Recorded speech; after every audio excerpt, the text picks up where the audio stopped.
Title: Whispers in the Sands, A Companion's Tale. Chapter 1. The Little Orphan. One afternoon, while wandering near a desert camp, a little boy spotted a group of children playing with young camels. "Look at them go!" one of the children exclaimed excitedly, racing alongside the nimble creatures.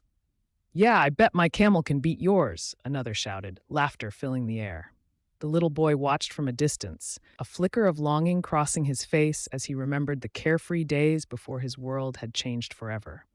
To those around him, he was just a quiet presence, grappling with the absence of his mother's laughter and hugs. Nearby, he noticed the parents, their faces serene as they observed the joyful scene. "Isn't it wonderful to see them so happy?" a mother remarked to her companion, a smile softening her features. "It truly is," the other replied, her gaze lingering on the boy with a mixture of sympathy and warmth. He felt a pang of loneliness, tears welling up in his eyes. He turned away, feeling small and alone. Suddenly, his grandfather Abdul Muttalib appeared, looking worried. Without saying a word, Abdul Muttalib lifted the boy up in his arms, his face softening.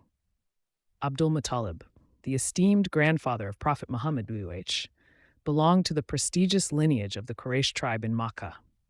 He was the son of Hashim ibn Abd Manaf, known for their role in safeguarding the Holy Kaaba, a sacred site revered by the Arabian tribes.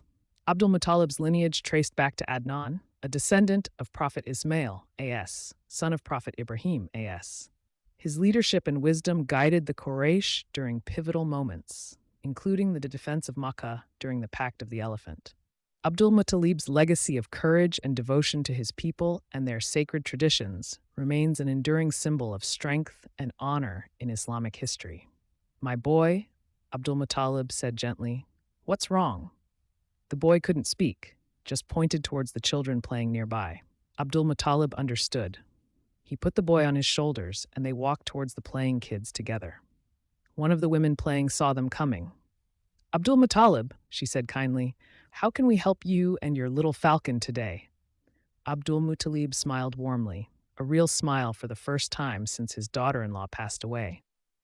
"Maybe," he said hopefully, "maybe you could teach my grandson how to ride camels. He's got a spirit like the desert wind, always looking for adventure." The woman's eyes softened. "Of course," she said, calling the boy over. "Come here, little one. Let's see if you can be friends with one of these young camels." At first unsure, the boy soon joined in with excitement. Abdul Muttalib watched proudly. He knew life would be hard, but he promised himself he wouldn't let the desert take away his grandson's joy like it had with his parents. He'd be there, strong and loving, guiding him through everything. A warm smile spread across Abdul Muttalib's face as he watched the boy laugh while chasing a playful camel. The boy's laughter filled the desert silence with happiness. But deep down, Abdul Muttalib felt a bit sad, thinking of Abdullah, his son who would have loved seeing his own son so happy. The little boy's name was Muhammad.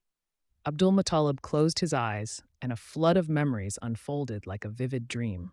A gentle breeze stirred through the palm trees of Makkah, carrying the sweet fragrance of desert blossoms. It was a day of pure joy as Abdul Muttalib witnessed his son, Abdullah, exchanging vows with Amina, a woman whose beauty shimmered like the desert moon.